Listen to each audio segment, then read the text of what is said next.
이리온. 이게 순서가 바뀌었네요 오늘. 우리가 세미나 일정 때문에 IMO 연구원 우리가 10 이게 2회죠. 예. 2부를 먼저 녹음합니다. 뭐 저희가 뭐 있는 그대로 다 얘기하니까 1부는 원래 자료는 이번 20일 날 발간한 기회인가 위계인가 이 자료인데 원래 앞에가 조선이고 뒤에가 그 기계 맞습니다. 기계인데 IMO 연구원이 바쁘다고 늦게 온다 그래가지고 기계 먼저 녹음하고 2부 먼저 녹음하는 거죠. 이렇게 하고 1부 있다 하겠습니다. 그래서 그 우리가 아까 11회에서 염동찬 연구원이라 얘기를 했지만은 조선 쪽은 상당히 요즘 그 시적 시즌에 의미 있는 변화를 좀 줬어요. 주가는 어떤지 잘 모르겠는데 그래서 조선 좋고 기계는 그렇게 좋은 것 같진 않아. 네, 기계는 그렇죠. 그래서 이제는 우리 장도선 연구원이 중요한 주니어 애널리스트가 되어 있으니까 오늘 좀 들고 또 공부하도록 하겠습니다. 그래서 먼저 인사드려야겠죠. 윤쌤 인조입니다. 네, EBS 투자증권 기계 담당 장도성입니다. 안녕하십니까, 송치호입니다. 미래가 크게 변할 걸로 보고 있고요. 미래 사람들이 어떻게 돈을 벌지, 어떻게 투자를 할지에 대해서 열심히 연구하고 있습니다. 오늘 미래 기계와 조선 굉장히 기대됩니다. 반갑습니다. 네, 안녕하세요. IM 영업팀의 염승환 차장입니다. 반갑습니다. 네. 자료는 그 인셀 자료에서는 48페이지서부터고 거기서 저 그림 뽑아와서 시작한 거니까 오늘 좀 들어볼게요. 네, 여기가 이 업종이 좀 매력적이지 않아서 최근에 자세히 안 봤는데 날 좀 설득시켜줘요. 이게 매력 없는 거야? 근데 네가 그렇게 자신 없게 웃으면 어떡해. 결론을 얘기하자. 매력적이 아니야. 그 뭐 성장성을 보시면은 매력적이지 않을 수는 있고요. 근데 뭐 이미 어느 정도 수준이 많이 올라온 거고 그래서 이게 사이클 산업이다 보니까 사이클의 피크 수준 위까지는 올라온 거는 맞다 이렇게 보시면 될 것 같습니다. 중국 같은 경우는 그건 좋지 않은 거잖아. 네, 뭐 하지만 이거를 이제 내려오는 건 아니고 어느 정도 유지를 한다. 저는 이렇게 보고 있다라고 보시면 될 것 같고요. 좋아졌는데. 유지 정도지. 내려오지 않고 유지 정도. 주가로서 성장이 없다는 얘기인데. 근데 그래도 이제 시장에서가 우려하는 부분은 이제 2012년도에 보았던 급락 현상을 좀 우려하는데 그 정도는 아니다. 이렇게 들어봅시다. 보시면 될 것 같습니다. 이 페이지의 그림 보시면 아시겠는데요. 뭐 간단하게 먼저 우선 건설 기계부터 먼저 말씀드리도록 하겠습니다. 이거는 2019년 전망 자료이고요. 그 이 페이지에 보시면 이제 10월 누적 굴삭기 판매량 뭐 전망 이렇게 하지 마. 우리 서로 허심탄회하게 얘기하는 시간인데 뭐 우리가 전망한다고 다 맞는 것도 아니고 19년만 전망할 거야. 20년, 21년 전망 30년까지도 할 수 있는 거지. 오케이, 하여튼 그 10월 누적 기준으로 굴삭기 판매량이 15.5만 대로 상당히 2018년에는 호황기를 기록하였다. 하지만 아시다시피 이제 주가는 상당히 지지부진한 모습을 보여왔고요. 이러한 부분은 이제 2019년에 대한 우려 부분이라고 보시면 될 것 같습니다. 피크아웃에 대한 우려 부분 이렇게 보시면 될 것 같고요. 성장이 나왔는데도 주가가 못 가는 거는 내년에 대한 우려지. 지금은 좋다. 네, 지금은 상당히 좋다. 이렇게 보시면 될 것 같고. 그다음 3페이지 보시면 이제 전망 2019년에 대한 전망 부분인데 저는 이제 올해 아직 판매 대수가 정확히 나와 있지는 않습니다. 하지만 10월 아까 얘기했듯이 10월 누적 기준으로 15.5만 대가 판매가 된 상황이고요. 아직 11월, 12월 데이터가 이제 나와봐야 2018년에 전체적으로 얼마가 팔렸는지 알 수 있는데 저는 이 18년 판매 대수를 잡은 가정하가 이제 11년, 12년이 이제 약 작년이 약간 높은 기저가 있음에도 불구하고 약 10% 성장은 하겠다라고 봐서 본 18만 대라고 보시면 될 것 같고요. 그래서 19년대도 뭐 모든 뭐 다른 분들보다 좀 다르긴 하지만 뭐 떨어진다 빠진다 이게 많지만 저는 유지하는 18만 대 이렇게 보고 있다고 보시면 될 것 같고요. 시장에서 걱정하는 건 이거 아니에요. 11년에 되게 좋았는데 12년부터 쭉 꺾여가지고 작살 났었거든. 네, 맞습니다. 10만 대로 확 떨어졌어요. 그때랑 다르다는 걸 말하고 싶은 거 아니야 지금? 네, 저는 왜 다른 건데? 그거에 대해서 이제 얘기를 드릴 부분인데 결론은 그거 얘기해서 다르다는 거 입증되면 주가가 덜 빠질 것이고. 네, 맞습니다. 그래서 4페이지 보시면은 나오는데 뭐 보시면은 이제 연간 사이즈별로 비중 추이 데이터입니다. 보시면은 굴삭기는 크게 소형, 중형, 대형 사이즈로 분류가 되고요. 보시면 2011년도 호황기였던 시기에 때 소형 같은 경우가 비중이 40% 정도밖에 안 됐었습니다. 근데 향후에 점차적으로 18년도로 가면 갈수록 소형 비중이 약 50-60%대까지 많이 올라온 상황이고요. 왜 그런 거야? 소형이 왜 이렇게 올라왔지? 이렇게 올라오는 상황은 이제 다음 페이지에 페이지 안 말하고 그냥 말로 해주고. 네. 도성이 해서 더 이렇게 하는 거야 내가 지금 용어도 이렇게 흐름을 타자고 이렇게 막 이걸 보면서 막 순서대로 하는 게 아니라. 네. 이거는 교육이기도 해요. 우리 이리온이라는 거는. 네. 호흡을 맞춰가면서 서로. 네. 왜? 그 중국 아시다시피 이제 굴삭기가 이때는 기본적으로 사용됐던 용도가 이제 그 부동산 건설이나 인프라 쪽 건설 부분으로 좀 많이 사용이 됐었고요.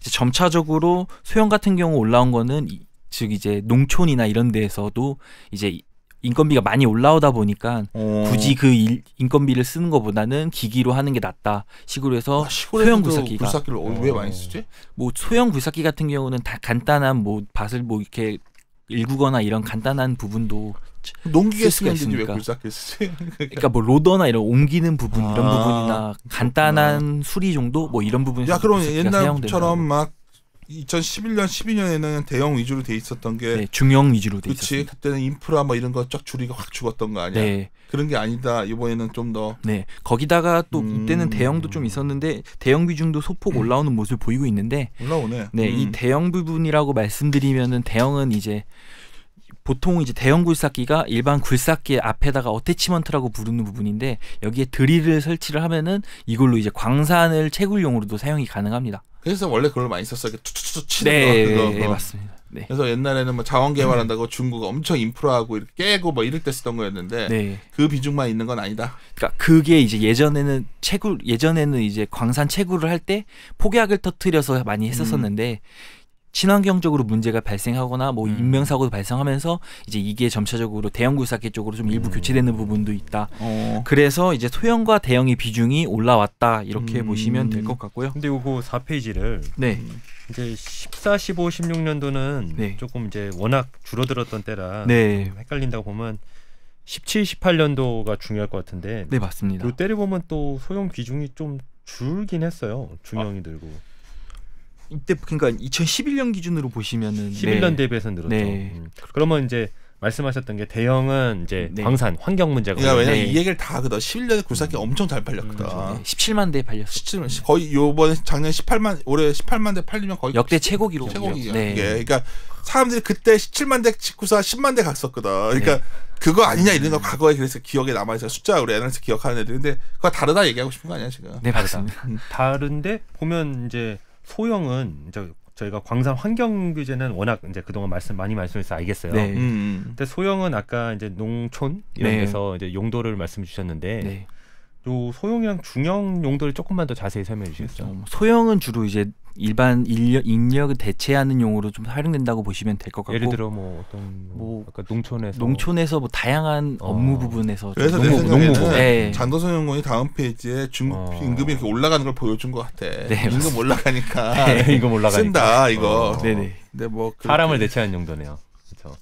근데 중형은 어디다 쓰는 거야? 중형은 주로 이제 부동산 건설 쪽에서 이제 부동산 건축하기 전에 앞에 땅 일굴 때 쓰이고 그리고 이 교통 인프라나 인프라 쪽 부분에서 좀 쓰인다. 이렇게 그런 쪽이군요. 네. 굉장히 용도가 의미가 있네요. 하나는 환경, 대형은 환경, 중형은 이제 인프라, 소형은 인간. 대형도 인프라야. 대형도 인프라인데 뭐 주로 이제 그런 채굴 수요도 있다 이렇게 보시면 될 것 같습니다.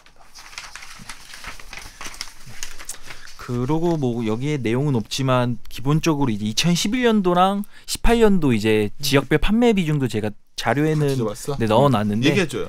보시면은 자료 기준으로 뭐 자료 필요 없이 말씀으로 설명해 주시면 말씀드리면 뭐 거의 비슷한 추이를 보이고 있긴 합니다. 하지만 이제 좀 더 심화가 되었다 정도만 아시면 될 것 같고. 뭐가 심화된 겁니까? 그러니까 비중이 이제 예전에는 좀 더 그러니까 예전에는 그 세계성 같은 경우가 비중이 그렇게 높지 않았는데 18년 가면 갈수록 이제 그 비중이 더 탑3가 뭐 산동, 사천, 강소인데 걔네들의 비중이 더 커졌다라고. 더 커진 거야? 네네. 왜 그런 거지 중국에서?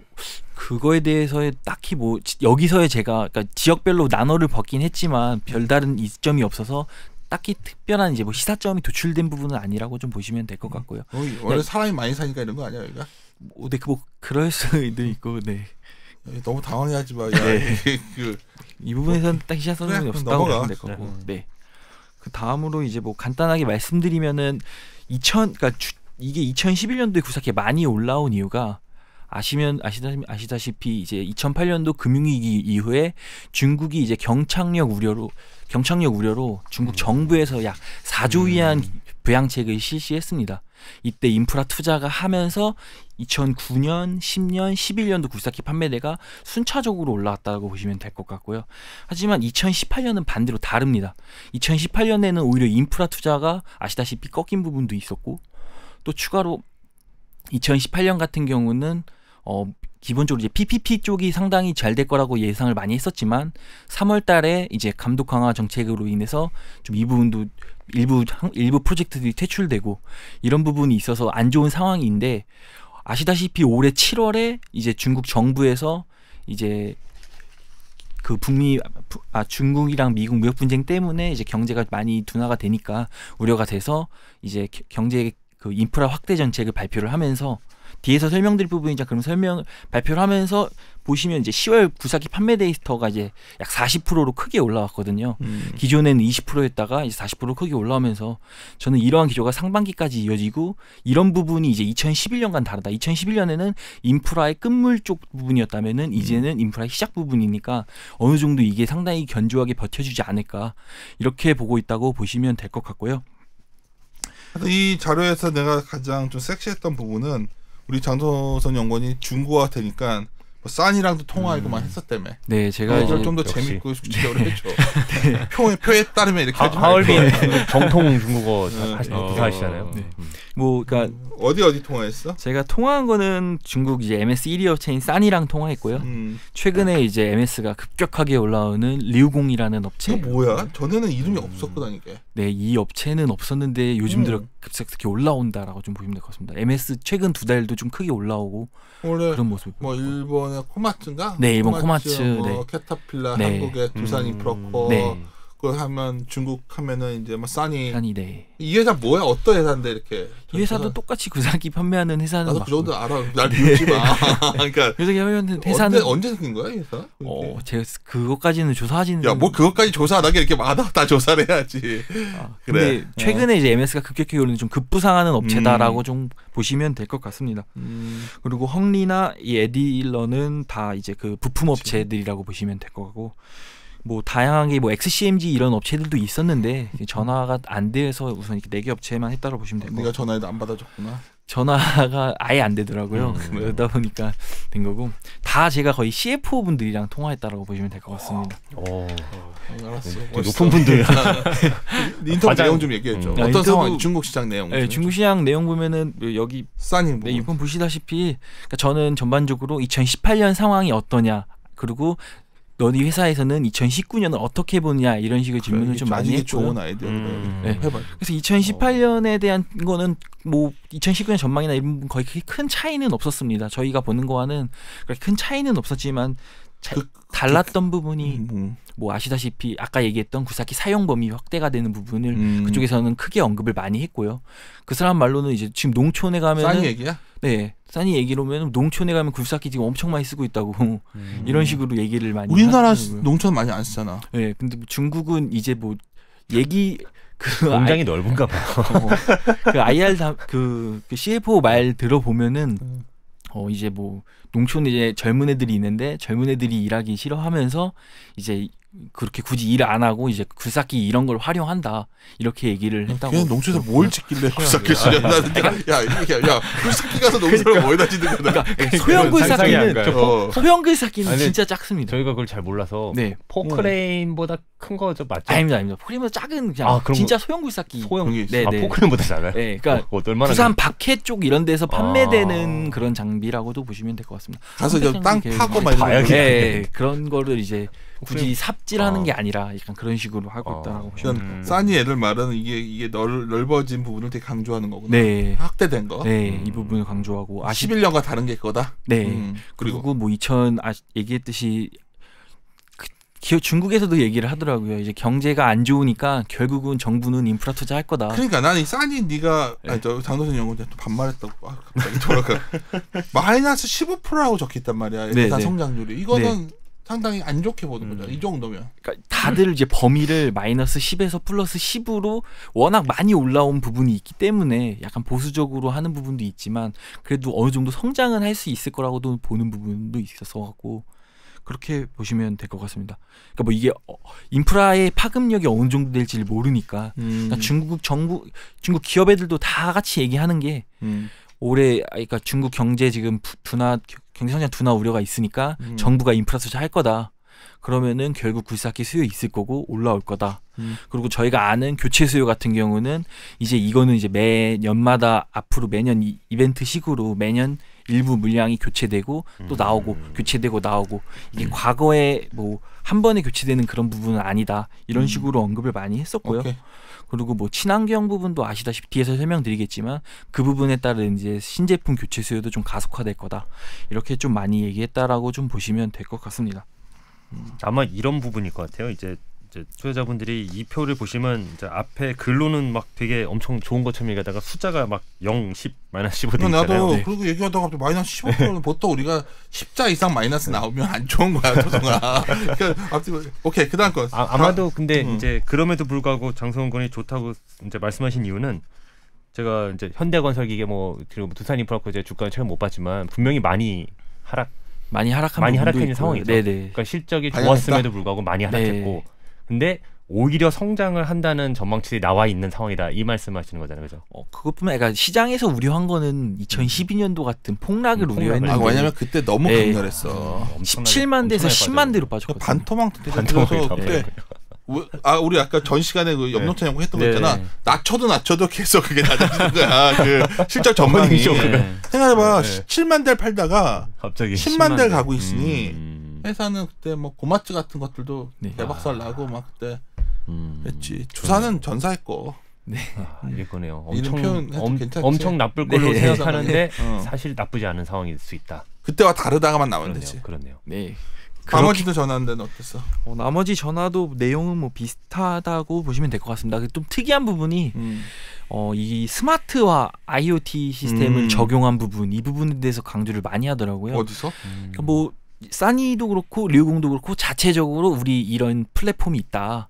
우리 스마트 설비? 네, 그러니까 뭐요? 스마트 설비가 굴삭기 내에 그 장비가 설치가 돼 있어서 두산 같은 경우가 최근에 발표된 커넥트 같은 거로 그러니까 이 굴삭기가 월 평균 가동 시간이 어느 정도 되는지랑 데이터가 다 빅데이터를 다 모으는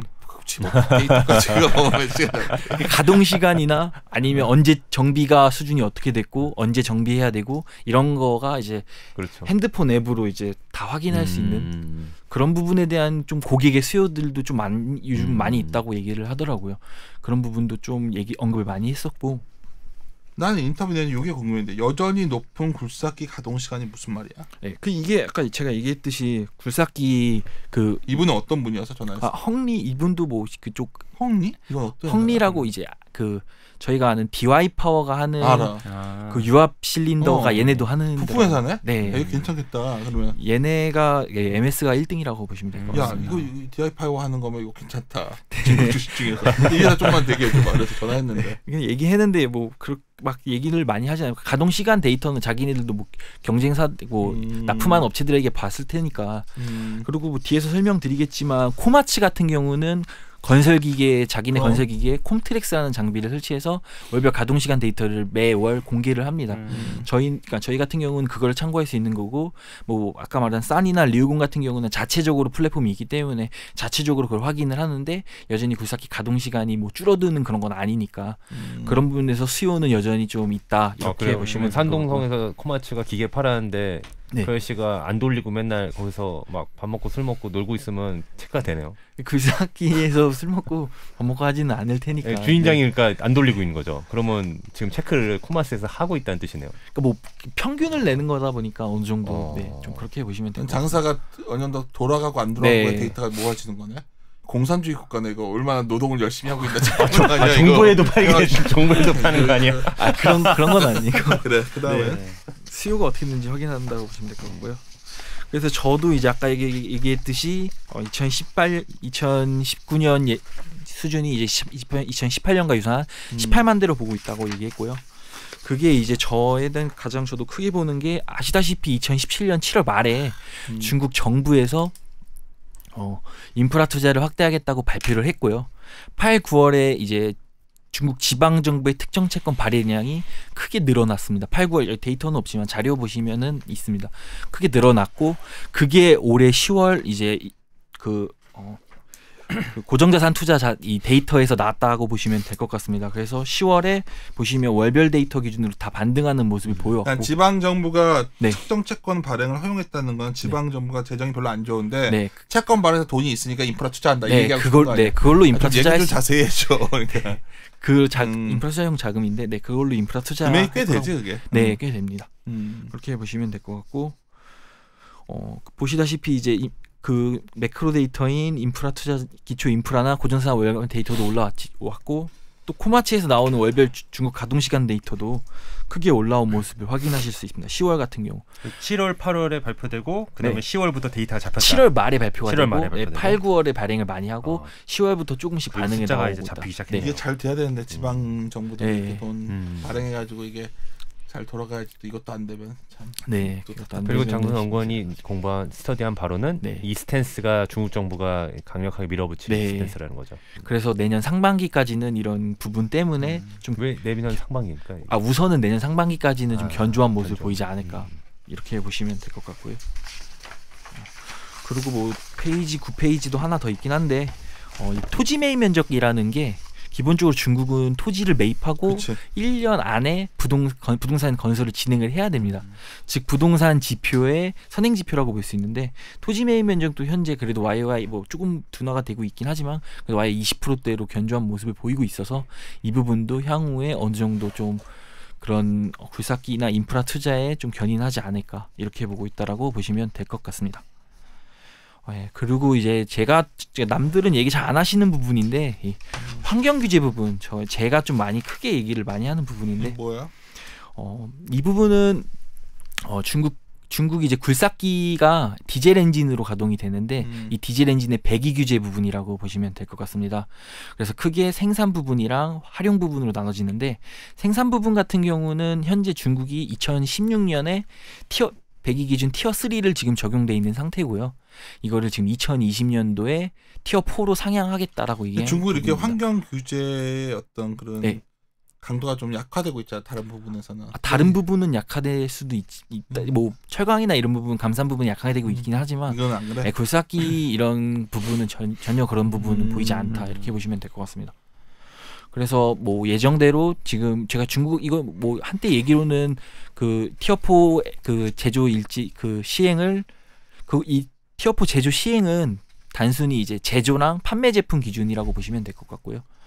이거를 원래 2020년 1월 1일이라고 얘기했다가 또 어디 쪽에서는 7월로 얘기했었는데 제가 이것도 중국 업체 통해서 다시 확인해 본 결과 아직 뭐 구체적으로 안은 나오지 않았지만 1월이 될 가능성이 상당히 높다. 티어라는 게 쉽게 말해서 배기 규제 강화. 네, 배기 규제입니다. 환경 그 공기 그것 때문에 이거 하는 건데 이게 얘들이 그러면 기존 거 못 쓰고 새 거 사야 된다는 얘기잖아. 네, 뭐 기존에 낮은 이거 그러니까 판매되는 제품 자체가 엔진이 티어 4 이제 지금은 티어 3 제품이 판매가 되고 있는데 이제 2020년 1월이 만약에 시행이 1월이 된다면은 1월 이후로는 결국 티어 4 제품을 판매가 해야 되는 부분이고요. 기본적으로 티어 4 부품 자체가 좋다 보니까 ASP가 약 20% 정도 더 비쌉니다. 당연하지 비싸. 네. 많이 좋아지겠네. 네. 뭐 그러다 보니까 저희가 보는 거는 2019년에 선구매 효과가 좀 있지 않을까. 비싼 거 굳이 안 사고 티어 3 2019년까지 티어 3 살 수가 있으니까 티어 3를 사는 그런 선구매 효과가 있지 않을까. 내 말은 그 규제 강화되기 전에 그냥 싼 놈들부터 사니까 제조 부분은 내년에 생각보다 많이 팔릴 수 있다. 선구매 효과가 있다. 그러면 이거 근거 있는 얘기야. 이거 약간 헷갈리는데, 약간 헷갈리는데 중요한 건데 헷갈리는데. 그러면 요 티어 4가 도입되기 전에만 옛날 거 사놓으면은 규제 안 받는다는 거죠. 네네. 지금 티어 3 하면 되고. 그럼 이게 좋은 겁니까 나쁜 거? 그러니까 제가 얘기했듯이 이거는 판매 기준이고요. 그러니까 뒤에서 다시 사용 기준을 또 얘기해 드리려고 하는 부분이어서 그렇게 보시면 될 것 같고요. 그다음 페이지 10페이지에 이거 보시면 이 부분 10페이지 부분인데요. 이게 뭐야 이게? 중고 시장 거래라는 게? 그거 말고 우선 이거 10페이지부터 먼저 말씀드리면 10페이지. 네. 이게 이제 사용 부분입니다. 이게 사용이군요. 티어? 그러니까 아까 제가 말한 티어 4는 이제 제조나 판매, 뭐 수입 기준이라고 보시면 될 것 같고요. 아직 사용 기준은 이렇게 세게 많이 나와 있지 않습니다. 아시다시피 2016년에 티어 1 뭐 이러네. 네, 왜냐면 2016년에 티어 3를 도입 처음을 한 거였거든요. 그러다 보니까 이렇다고 보시면 될 것 같고, 그리고 추가로 이제 제조 부분에서 하나 더 말씀드리면은 중국 정부에서 이제 친환경 정책 강하게 하는 가장 큰 부분이 2025년도에는 이제 티어가 가장 높은 수준까지 상향하겠다라고 했거든요. 2025년에. 25년. 네. 그러면은 그때 또 추가적인 성구매가 나올 수 있잖아. 전기차 사용 뭐 이렇게 장려 법안 같은 그런 느낌이네요. 네, 이거 왜냐면은 굴삭기 이게 사용되면서 여기서 나오는 배기 가스가 상당히 안 좋은 그 부분이 상당히 많다고 하더라고요. 그래서 아마 그 부분 때문에 좀 이 부분 강하게 하고 있다라고 보시면 될 것 같고요. 굴삭기 업체 입장에서는 되게 이게 좋은 정책이네요. 네, 어쨌든 단가가 엄청나게 올라갈 수 있기 때문에. 단가도 올라가는 것도 있고 기본적으로 그 전에 성구매 효과가 나올 수 있는 것도 있고. 그러니까 이게 만약에 근데 이걸 못 지키게 되는 경우는 뭐 엄청난 페널티를 받게 되는 건가요? 만약에 그 제조 기준은 당연하다고 보시면 될 것 같고, 이 사용 기준도 되게 엄하게 지금 규제를 하고 있다고 보시면 될 것 같습니다. 그러니까 이 사용 기준에 대해서 간단하게 말씀드리면은 뭐 북경이나 이런 도시 같은 경우에 뭐 북경 전체에서 굴삭기 사용 부분에 대해서 규제가 있는 건 아니고, 그 도시 내 일부 지역에서 이 낮은 티어 제품을 이 해당 지역에 사용을 하게 되면은 이 부분에 대해서는 이제 벌금을 지금 벌금을 지금 부과한다고 보시면 될 것 같고. 보통 굴삭기가 그러면 한 번 사면 몇 년 씁니까? 보통은 8에서 10년 정도 쓴다고 10년. 보시면 될 것 같습니다. 그러면 이제 국가에서 강요한 교체 주기 시기에 도래한다, 뭐 이런 말씀이네요.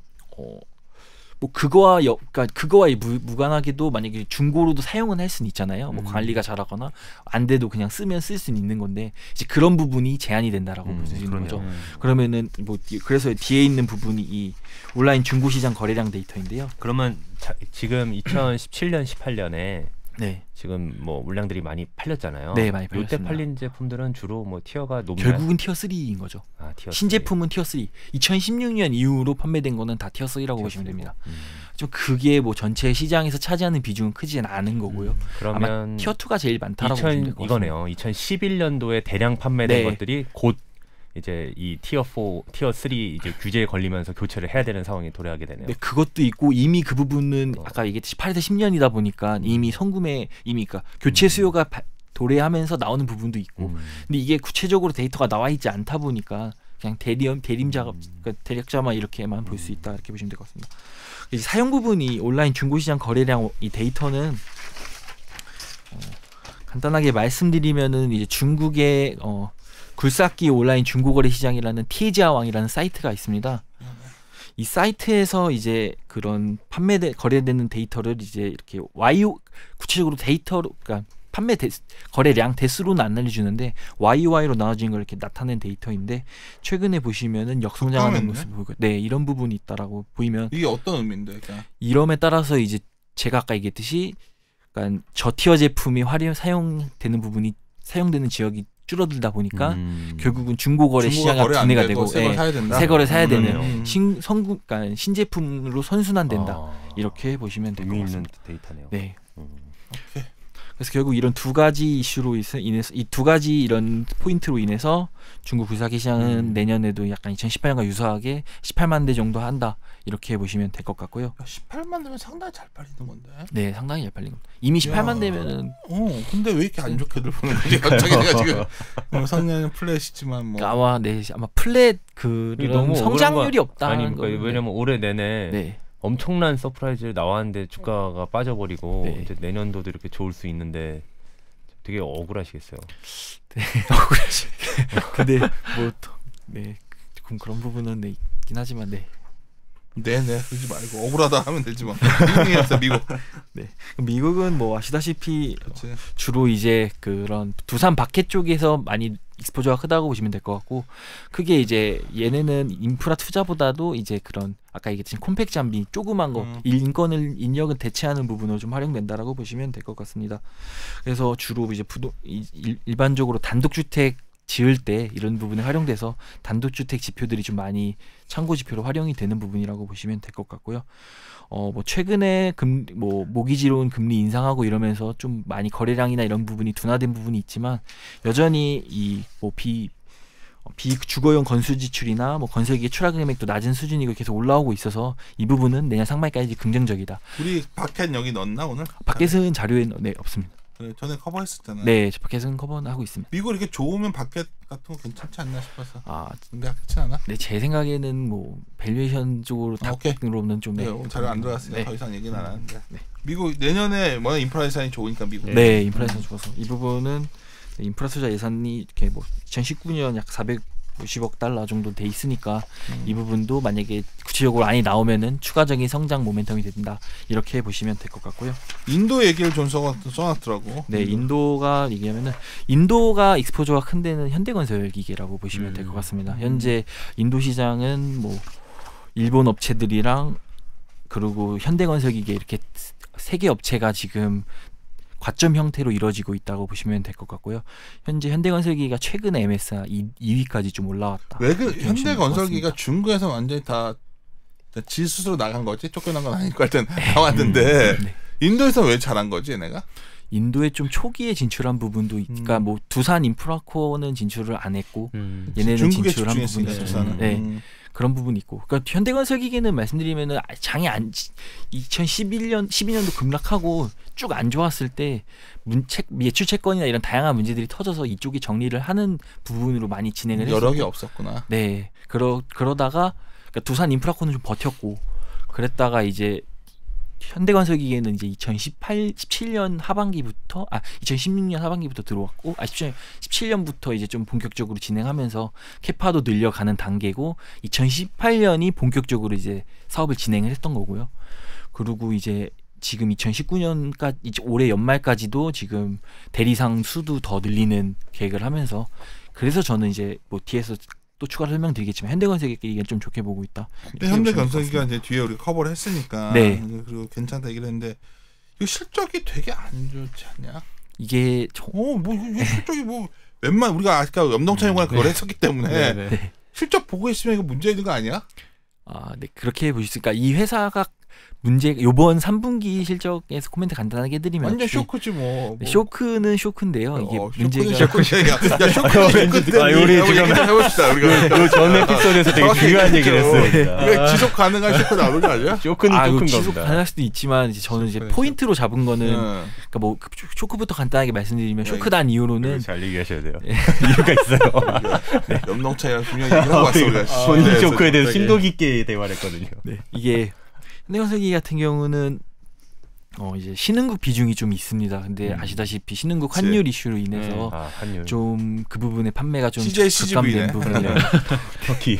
네, 그런 부분도 있고 요번에 3분기 때 이제 밑에 부품업체단들에게 판가를 올려주면서 좀 자기네 판가는 못 올리고 밑에 부분 업체들부터 판가 먼저 올려주면서 좀 수익성이 둔화된 부분이 있었다고 좀 보시면 될 것 같고요. 회사 얘기 전하지 말고 회사에 따져봤어 그거에 대해서. 진짜 그거냐? 네, 나중에 따졌더니 뭐래? 그랬더니 이거 왜 이렇게 나왔냐? 네. 이거 가격 그래서 그렇다. 딜해야 돼 이제 동성아. 네. 다 전화해서 왜 실적이 이러냐 하고 그걸 막 해물어야 이게 나온다고. 근데 어땠어? 나도 궁금해서 이렇게 해보니까. 다 그래도 이제 그러니까 올해까지는 뭐 말씀하신 대로 4분기도 뭐 좋지는 않은데 그러니까 제가 보는 포인트는 내년이거든요. 뭐 아까 얘기했듯이. 결국은 중국 같은 경우는 시장이 성장 안 해도 MS는 얘네 무조건 성장하거든요.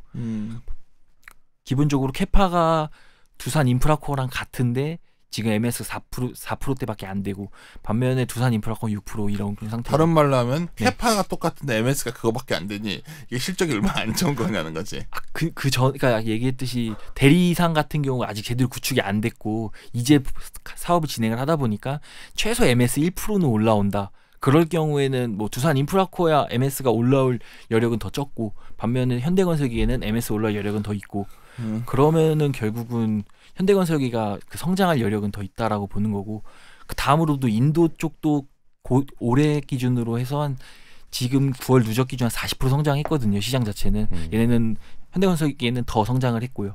그런 부분에 따라서 이제 내년도 아시다시피 모디 총리가 내년 총선 재선 부분이 있는데 이 부분에 따라서 이제 인프라 투자도 더 가고 이러면서 인프라 투자가 더 하면은 굴삭기도 더 판매가 많이 되고 그리고 지금 인도 같은 경우는 특이하게 내년 2월까지가 성수기 시장입니다. 그러다 보니까 이제 그 부분에 따라서 올라오면서 크게 뭐 반영이 그 성장이 나오지 않을까 이렇게 보고 있다고 보시면 될 것 같고.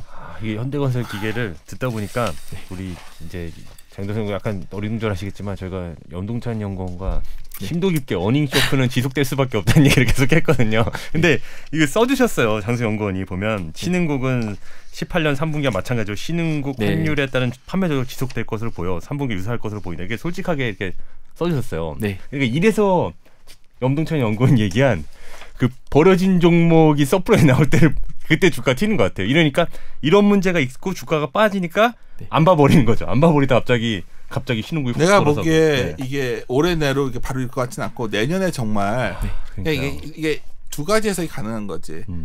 현대건설기는 중국에서 되게 못했거든. 수산이 잘했고. 그렇죠. 그래서 어쩌면 중국에 잘 안 되가 딴 나라 가고 있었던 거잖아. 근데 이제 신흥국으로 좀 많이 그러니까 친중 관계 뭐 중국이 제일 큰 시장인데요.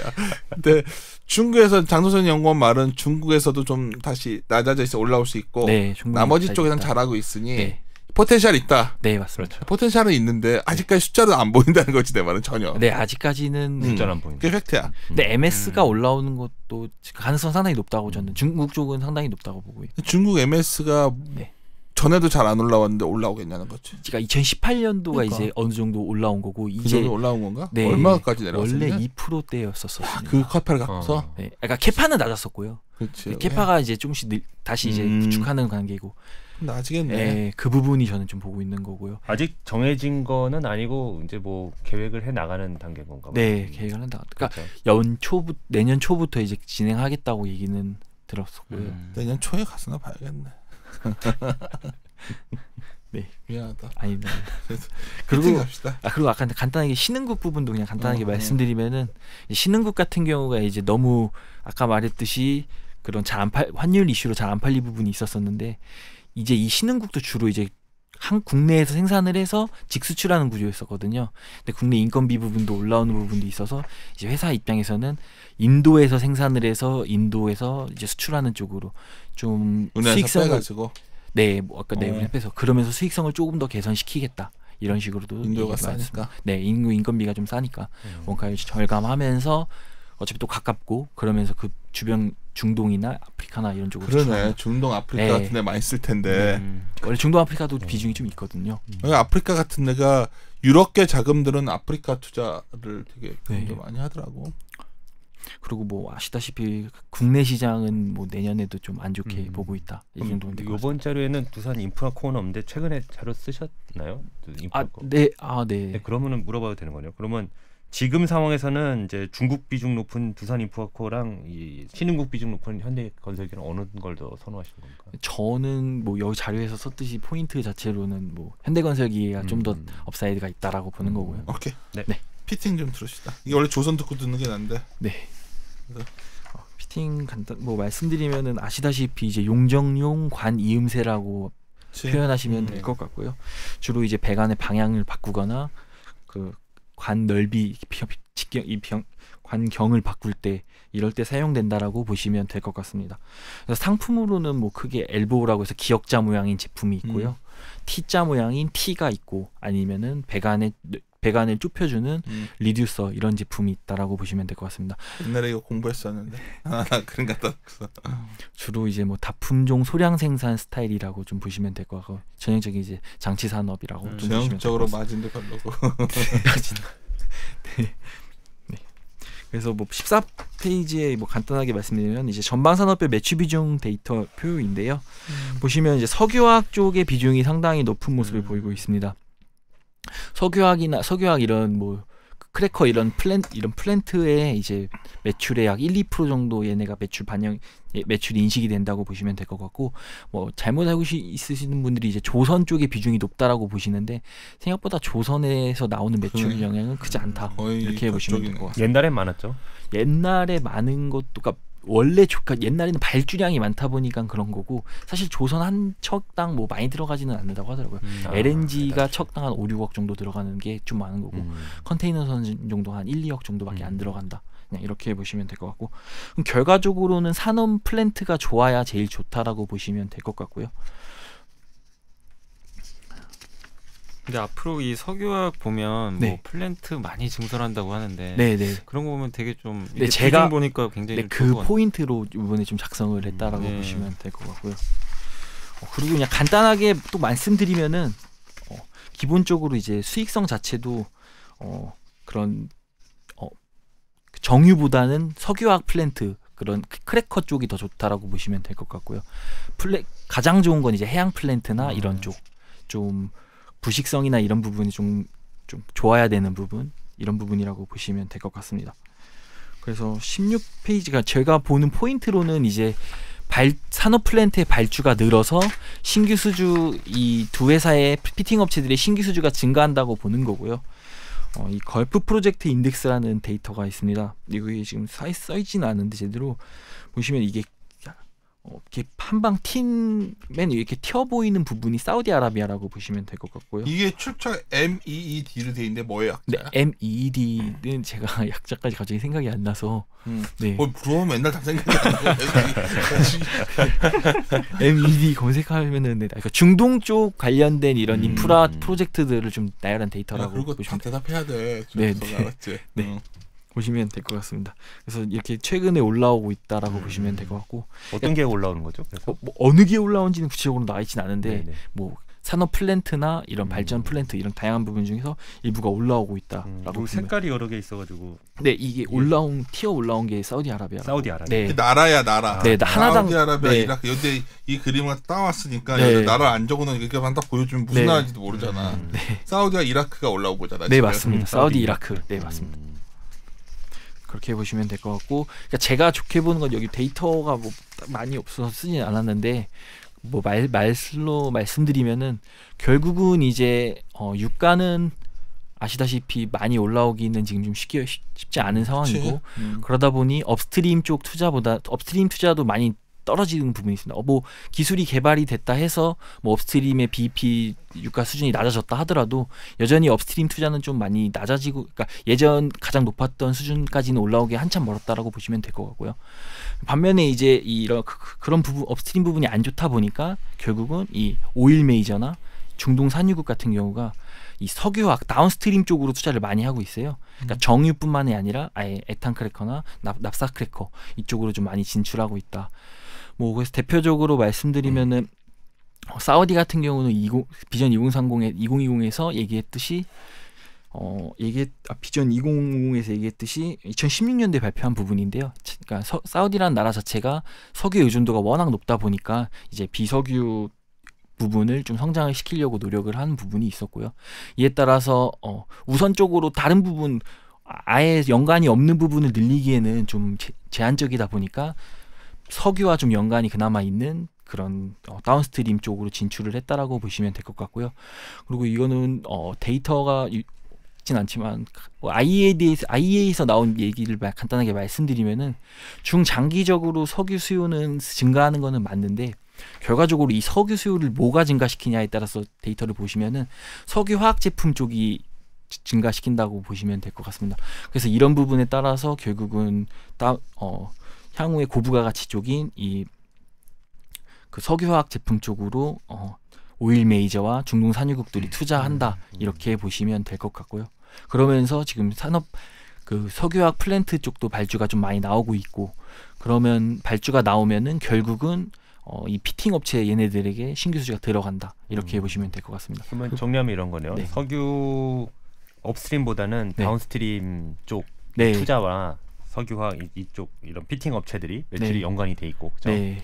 그 다음 단계로는 이제 뭐 이라크나 중동 네. 국가들에서 이런 발주가 나오는데 꼭 중동만은 아니고 다른 데도 상관없는데 다른 데도 중동이 상관없고요. 워낙 비중이 좀 크다 보니까 뭐 한국 거기에서. 포함 중국에서 네. 뭐 중동에서 네. 나오는데 이들 한국 피팅 업체들이 이거를 수주를 따내왔다 뭐 이렇게 해석을 해야 되는 건가요? 이게 그러니까 이게 잘 아시는 이게 국내 건설사가 수주하면은 그 피팅 업체들이 가져오는 포션은 많은 건 맞는데요. 해외 EPC 업체가 수주를 해도요. 얘네가 가져오는 건 있습니다. 결국은 시장이 커지면은 얘네한테 다 좋다 이렇게 보시면 될 것 같습니다. 이게 좀 과점인가요? 아니면 이게 네, 과점이라고 보시면 과점이에요. 네, 그래서 뭐 크게 성광밴드랑 태광이 있고 이탈리아의 2개 업체 뭐 이런 식으로 되어 있다라고 보시면 될 것 같습니다. 캐파는 아마 이 2 업체가 제일 크고. 지난주 에피소드에서 네. 정환 연구원이 그래서 이제 해외 건설의 수주에 대해서 이렇게 쭉 전망해 주셨는데 네. 이 중동 쪽을 한국 건설업체들이 예전만큼 못 하더라고요. 네. 그래서 뭐 그런 부분이 걱정이 있지만 네. 이제 장수 연구원 말씀은 이제 한국 건설사뿐 아니라 네, 이제 피팅 산업은 그렇다. 그렇죠. 네. 글로벌 업체들한테도 납품하는 구조다. 네.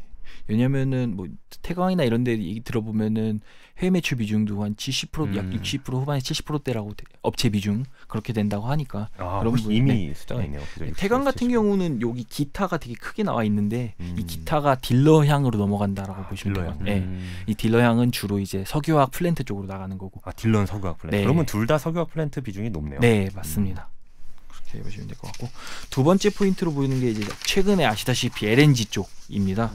이 LNG 쪽 간단하게 말씀드리면은 뭐 그렇지 않았지만 뭐 보시다시피 최근에 이제 LNG 수요가 늘어나면서 뭐 자료를 보시면 되겠는데 나중에 볼게요. 네, 네, 보시면 되는데 보시면 LNG 우림이 상당히 지금 역대 최고치 계속 뚫고 올라가고 있고 LNG 그 운반선 같은 경우도 올해 지금 발주가 상당히 40척 정도 나와서 예전 높았던 수준까지 좀 많이 회복되고 있다. 즉 LNG 수요가 상당히 지금 견조하다 이렇게 보고 있는 거고요. 그래서 그냥 17페이지 이거는 이제 지역별 천연가스가 소비 용도에 대해서는 나온 데이터입니다. 그래서 결국은 이제 천연가스가 수요는 많은데 과연 어디 쪽에 수요가 많이 나오고 있는지 이 부분에서 좀 확인을 했다라고 보시면 될 것 같고요. 이 17페이지 보시다시피 주로 발전용도 생각보다 많고요. 그리고 난방용도 어느 정도 좀 있다 이렇게 보시면 될 것 같습니다. 그래서 지금 LNG 순수입국 같은 경우는 크게 이제 한국도 포함이 되고 있고요. 지금 가장 큰 거는 중국, 일본, 한국 이렇게 보시면 될 것 같고 순수출국으로는 이제 뭐 카타르 그리고 호주, 뭐 미국은 원래 순수입국이었는데 최근 이제 순수출국으로 좀 변하고 있다. 이렇게 보시면 될 것 같습니다. 그래서 대표적으로 이제 최근에 순수입국으로 올라온 이제 중국 간단하게 말씀드리면은 중국 같은 경우는 이제 난방 같은 경우가 주로 석탄으로 떼고 있었습니다. 제가 예전에 있었던 하얼빈 같은 경우도 겨울에 보면은 석탄 난방을 떼다 보니까 이제 뭐 눈이 와도 눈에 이제 검은 게 이렇게 있을 정도로 상당히 공기가 안 좋았었거든요. 근데 이제 이런 부분이 환경 문제가 강화되면서 점차적으로 이제 LNG 가스 발전 이런 가스 난방 쪽으로 좀 많이 바뀌고 있다. 고등학교 때 하얼빈에 있었던 거죠. 네, 고등학교 때 하얼빈에 있었습니다. 하얼빈 그 음식이 어땠어 갑자기? 네, 하얼빈 음식인데 맛있더라고. 네. 고기 종류 약간 그런 종류 아니야? 네, 동북 음식. 네, 동북 음식 괜찮았습니다. 네. 저 예전에 하이디라고 같이 가셨잖아요. 네, 하이디라고. 네. 하이디라고는 한국에도 있잖아. 네, 한국에서 중국에서도 상당히 큰. 나도 그건 알지. 날 뭘로 보고 하이디라고 얘기할 수 있는 게 어떻게? 하얼빈에 무슨 음식 얘기해야지. 꼬바로우가 하얼빈 음식이라며. 아니야? 그거까지. 너 맨날 맥도날드 햄버거만 먹었죠. 아니다. 꼬발로 먹긴 했는데, 네. 네. 그런 부분에 따라서 18페이지 보면 이게 17년도까지 이렇게 올라왔는데 향후에 이런 부분은 좀 지속적으로 올라온다 이렇게 보시면 될 것 같고. 근데 중국이 네. 이제 석탄 대신에 가스를 쓰는 거는 네. 이제 이해할 수 있겠어요. 네. 근데 이제 그쪽은 파이프를 연결할 수 있는 국가일 텐데 네. 이 LNG를 꼭 써야 됩니까? 뭐 그럴 수. 수입해오잖아. 네. 네. 수입해 오는데 이제 뭐 파이프로도 공급. PNG로도 네. 수입할 수 있는데 PNG가 다 구축되어 있는지가 아직 구축이 안 돼 있을 수 있군요. 좀 더 때문에 그게 이유가 있는데 내가 갑자기 기억이 안 나. 전에 얘기를 했는데. 네. 오케이. 마지막으로 중국. 네. 중국 LNG 엄청 수입해. 네. 그렇게 해서 좀 증가한다라고 보고 있고 그러면서 뭐 자료에 보시면 나오겠지만 미국 같은 경우는 현재 수출 터미널 상당히 많이 짓고 있고요. 결국 수출 많이 하니까. 그리고 결국은 LNG 수출하려면 액화 플랜트에 져서 액화를 시켜야 되는 거니까 그런 부분에 발전 플랜트, 그러니까 산업 플랜트들의 발주가 나오고 있고 발주가 나오고 1년 후에 그러니까 1년 후쯤에 보통 이 피팅 업체들이 신규 수주가 증가한다라고 보면 된다고 보시면 될 것 같습니다. 그래서 지금 뭐 성광밴드 같은 경우는 이번 데이터 뭐 여기는 없지만 자료 보시면은 반기 기준으로 현재 북미 매출 비중이 상당히 많이 오히려 중동보다 높은 수준으로 기록하고 있고 아마 이 부분은 에탄크래커나 이런 LNG 수출 쪽 이런 터미널 이런 부분에 따른 부분이라고 좀 보실 수 있고 신규 수주도 약 500억 수준으로 기존 과거 16, 17년 대비해서 좀 올라왔다 이렇게 보시면 될 것 같습니다. 그럼 정리하면 이거네요. 그러면 석유화학 플랜트 쪽에서 이제 비중도 높고 잘하고 있는데 이제 앞으로 보고 계신 거는 이제 미국 쪽 이런 LNG 관련돼서 피팅 부품 쪽에 수요가 늘어나고 투자 포인트 있을 거다 이렇게 보시는 건가? 네, 그 부분도 일부 있습니다. 둘 다 좋게 보시는 거예요? 네. 뭐 결국은 중국도 결국은 수입을 하려면 수입 터미널이라는 걸 지어야 되는 거고. 그러면 성광밴드랑 앞서 태광인가요? 이 둘의 투자 포인트 차이는 어떤 겁니까? 투자 포인트 차이는 둘 다 똑같은 건 이제 신규 수주 증가하는 건 맞다라고 보시면 될 것 같고요. 다른 거는 이제 태광 같은 경우는 태광 같은 경우가 이제 기본적으로 좀 태광보다 이제 성광 성광밴드부터 먼저 말씀드리면은 성광밴드 같은 경우는 이제 태광 대비해서 이제 중동은 주로 이제 유가에 따라서 연동이 많이 되는 불확실성이 좀 있는데 이제 중동 매출 비중이 약 20%로 낮아서 좀 그런 실적의 변동성의 영향이 좀 제한적이다 이렇게 보고 있는 거고요. 태광 같은 경우는 반면에 이제 좀 수익성이 좋은 제품들 좀 저가 수준은 좀 선별해서 한다고 얘기를 많이 하더라고요. 그런 부분에 따라서 지금 실적 보시다시피 지속 이제 뭐 영업이익 적자는 기록하지는 않고 있고 그런 부분이 좀 다르다 이렇게 보시면 될 것 같습니다. 그리고 기본적으로 성광밴드가 북미 쪽 매출 비중이 높았었던 가장 큰 이유로는 또 한 가지 배경이 있는 게 과거에 태광 같은 경우가 그 미국에 이제 납품을 하다가 제품 품질 이슈가 있었었거든요. 그래서 그 부분에서 레퍼런스가 문제가 생기면서 이제 납품이 안 되면서 그 부분 포션을 일부 성광밴드가 가져갔었다 이렇게 보시면 될 것 같고요. 이제 태광도 이제 그 부분에 대해서 좀 해지가 나오면서 이제 북미 쪽도 매출 조금씩 늘어나고 있다 이렇게 보시면 될 것 같습니다. 네.